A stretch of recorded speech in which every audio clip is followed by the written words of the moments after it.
ओम नमः शिवाय दोस्तों। क्या आप जानते हैं केदारनाथ यात्रा के विषय में?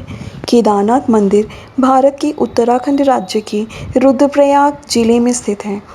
केदारनाथ मंदिर उत्तरी भारत में पवित्र तीर्थ स्थलों में से एक है, जो समुद्र तल से 3584 मीटर की ऊंचाई पर मंदाकिनी नदी के तट पर स्थित है। हमारे यहाँ चार धाम यात्रा और पंच केदार का हिस्सा भी है, जो हमारे 12 ज्योतिर्लिंगों में 11वें स्थान पर आता है। हमारे चार धाम हैं गंगोत्री, यमुनोत्री, बद्रीनाथ, केदारनाथ। केदारनाथ धाम श्री भगवान शिव को समर्पित है। धार्मिक मान्यताएं।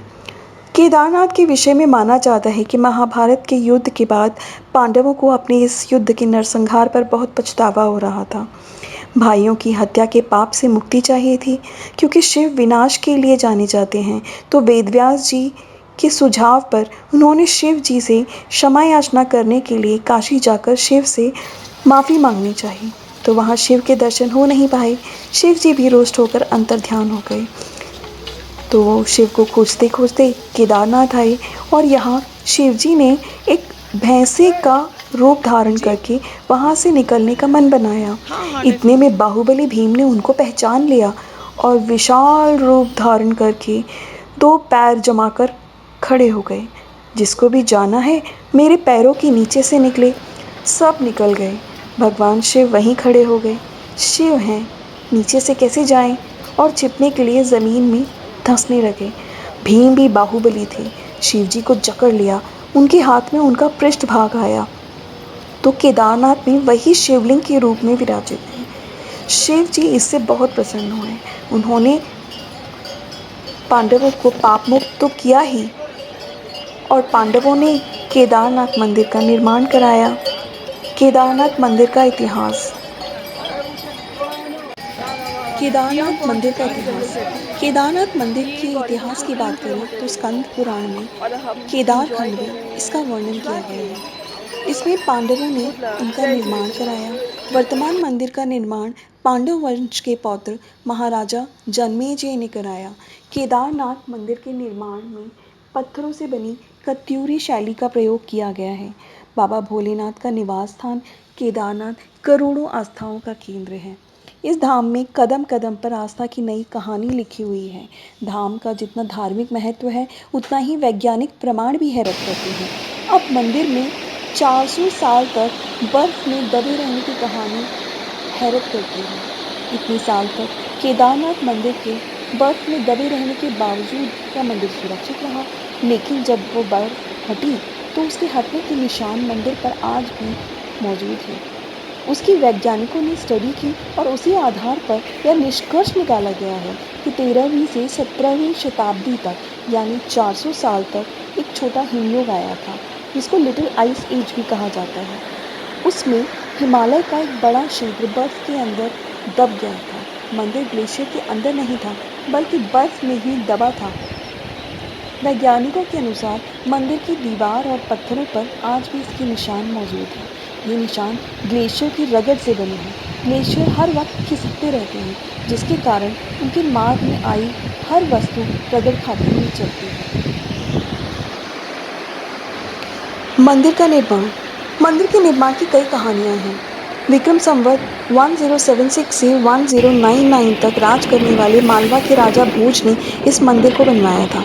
लेकिन कुछ लोगों के अनुसार यह मंदिर 8वीं शताब्दी में आदि गुरु शंकराचार्य जी ने बनवाया था। बताया जाता है कि मौजूदा केदारनाथ मंदिर के पीछे पांडवों ने एक मंदिर बनवाया था, जो समय के साथ धीरे धीरे लुप्त हो गया। मजबूत पत्थरों से बना है मंदिर।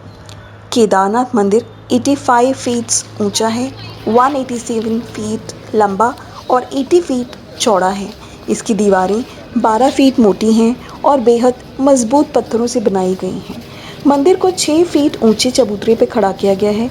यह हैरत अंगेज है कि भारी पत्थरों को इतनी ऊंचाई पर लाकर तराश कर कैसे मंदिर की शक्ल दी गई। जानकारों का कहना है 16 जून 2013 की आपदा तो सबको याद होगी। केदारनाथ में आपदा क्यों आई थी? परियोजना कंपनी ने धारी देवी मंदिर से प्रतिमा को अपलिफ्ट करने की ठानी। गढ़वाल के लोगों ने इसका विरोध किया और विनाशकारी भी बताया, लेकिन कंपनी के अधिकारियों ने उनकी एक न सुनी और धारी देवी की प्रतिमा को 16 जून 2013 को अपलिफ्ट कर दिया गया। उसी दिन केदारनाथ में जल प्रलय आ गया और सैकड़ों लोग काल के गाल में समा गए।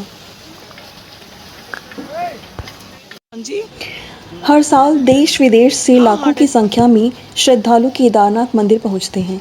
देहरादून राज्य की राजधानी है, इसलिए देश विदेश से आने वाले अधिकतर यात्री सबसे पहले देहरादून पहुंचते हैं। केदारनाथ जाने वाले यात्री सबसे पहले देहरादून या हरिद्वार या ऋषिकेश पहुंच सकते हैं। अधिकतर यात्री हरिद्वार और ऋषिकेश से ही केदारनाथ मंदिर की यात्रा शुरुआत करते हैं। देहरादून से ऋषिकेश और हरिद्वार काफ़ी आसपास हैं।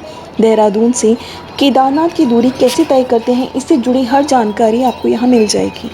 देहरादून से केदारनाथ की दूरी लगभग 226 किलोमीटर है, जिसमें गौरीकुंड के बाद 18 किलोमीटर्स का पैदल ट्रैक भी शामिल है।